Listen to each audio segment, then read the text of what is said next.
What a match. SRH versus MI, total 500 plus run बने इस match में और 34 to 35 सिक्सेस लगे, approximately one of the highest in the IPL history. और RCB का highest runs का रिकॉर्ड टूटा। एक ही चीज़ जो उनके पास फ्लेक्स करने की थी अब वो भी उनके पास रही नहीं है। 277 का टारगेट, 278 का टारगेट और 277 स्कोर किए थे SRH ने, मतलब टू गुड। तो नमस्ते एंड केम छो, वेलकम बैक टू ईसवम स्पीक्स। आज के इस वीडियो में हम बात करने वाले हैं कि SRH वर्सेस मुंबई इंडियंस के गेम के बारे में।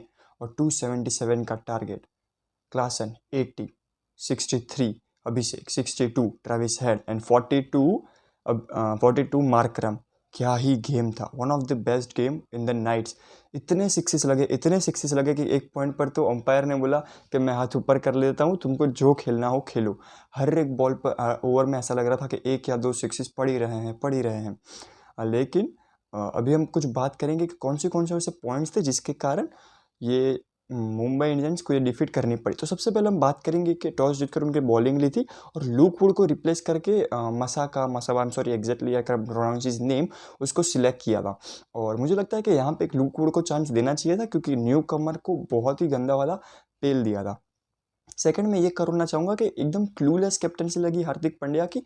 कुछ रन्स पड़ने के बाद वो थोड़े से बौखला गए टाइप मैं कहना चाहूँगा।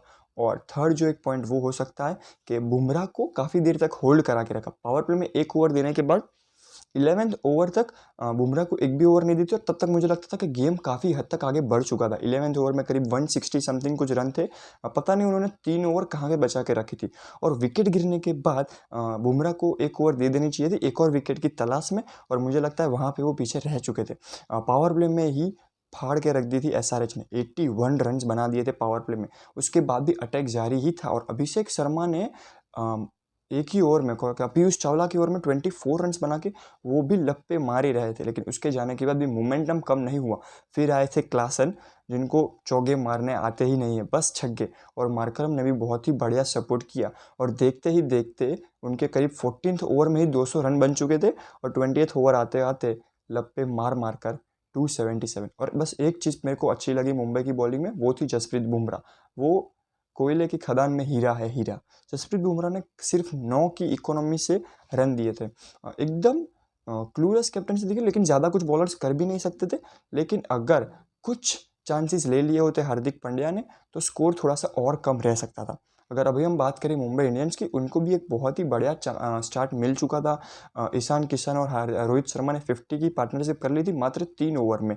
और वैसे ही उसके आउट होने के बाद भी तिलक वर्मा ने अच्छी पारी संभाल ली थी। और एक मोमेंट तक तो लग रहा था कि MI इसको चेस कर सकती है, क्योंकि 9 ओवर में ही उनके 110-120 रन थे।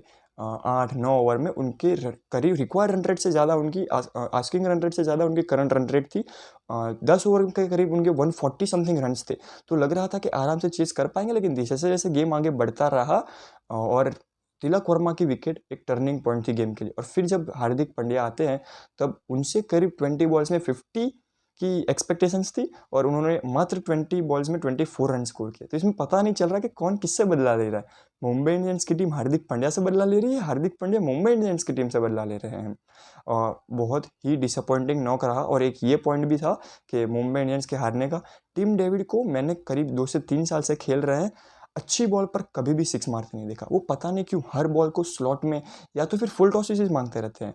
तो लास्ट में जब लग रहा था कि मुंबई जीत सकती है तो 4 to 5 ओवर में बहुत ही बढ़िया कमबैक कर दिया। और एक पॉइंट में कहना चाहूँगा कि पैट कमिंस ऐसी पिच पर क्या ही बढ़िया स्पेल निकल चुके थे वो। और जब भी उनमें कैप्टनसी की पोजीशन आती है तब वो अलग ही परफॉर्मेंस देते हैं। सो ओवरऑल बहुत ही बढ़िया मैच था SRH वर्सेस MI का।